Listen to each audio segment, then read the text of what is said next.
I'm Tracy Baxter with today's Record Newswatch. A Goshen teenager was indicted today on attempted murder and assault charges for one of two recent shootings in the town of Wallkill. 16-year-old Tevin Williams faces charges as a juvenile offender since he was 15 years old at the time of one of the shootings that happened in September at 4th Street and Silver Lake Scotchtown Road. It involved a victim identified only by the initials OW. Williams faces separate charges for shooting last month in the parking lot of the Howard Johnson Motel in the town of Wallkill. In that incident, 19-year-old Ilona Carter was shot in the head while sitting in a parked car. Williams continues to be held on $500,000 cash bail. Town of Wallkill police have charged 37-year-old Miriam Ostro with first-degree assault for stabbing her husband in the arms and leg after an argument turned physical inside their Bowser Road home yesterday afternoon. David Ostro crashed his car on Mud Mills Road after trying to drive himself to the hospital. Miriam Ostro was ordered held on $15,000 bail. Emotions figure to be running high in Kingston tonight, where Ulster County legislators will be voting on the controversial plan to transfer ownership of the county-owned Golden Hill nursing facility to a local development corporation, which would then sell the nursing home to a private service provider. Ulster County Executive Michael Hines says the county needs to make the move in order to close an $8 million budget gap. He says retaining Golden Hill would mean major cuts in county services plus a hefty tax hike. Opponents fear the transfer will put both the facility's staff and residents in jeopardy. The Postal Service has announced about $3 billion worth of reductions that would close nearly half of their 500 mail processing centers across the country as early as next March, including the one at Stewart Airport in Newburgh. The moves will lengthen the distance mail travels from post offices to processing centers, slowing down delivery of first-class mail. Area officials have been attempting to convince the Postal Service not to include the Newbergh Processing Center on its closure list.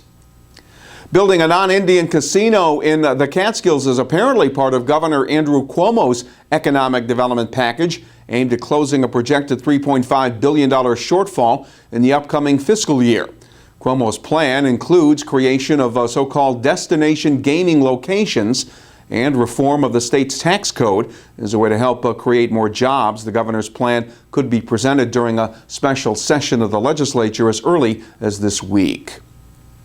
In Sullivan County, a Loch Sheldrake man has been arrested for his alleged role in an armed robbery in a room at the Travel Inn in Monticello. 37-year-old Jacob Brown was charged with first-degree robbery for the gunpoint heist September 15th. A 34-year-old man was robbed of money, jewelry, and electronic equipment, then tied up with a telephone cord. Brown's alleged accomplice remains at large.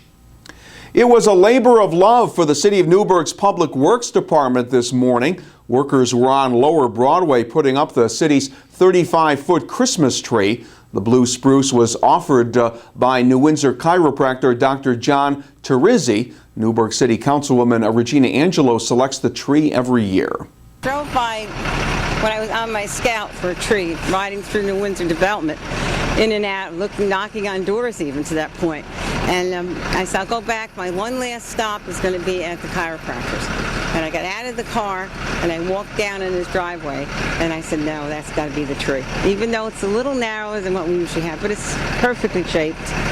The tree will be decorated with 2,000 lights and 200 ornaments. The tree lighting ceremony will be held Wednesday, December 14th at 6 p.m. on Lower Broadway.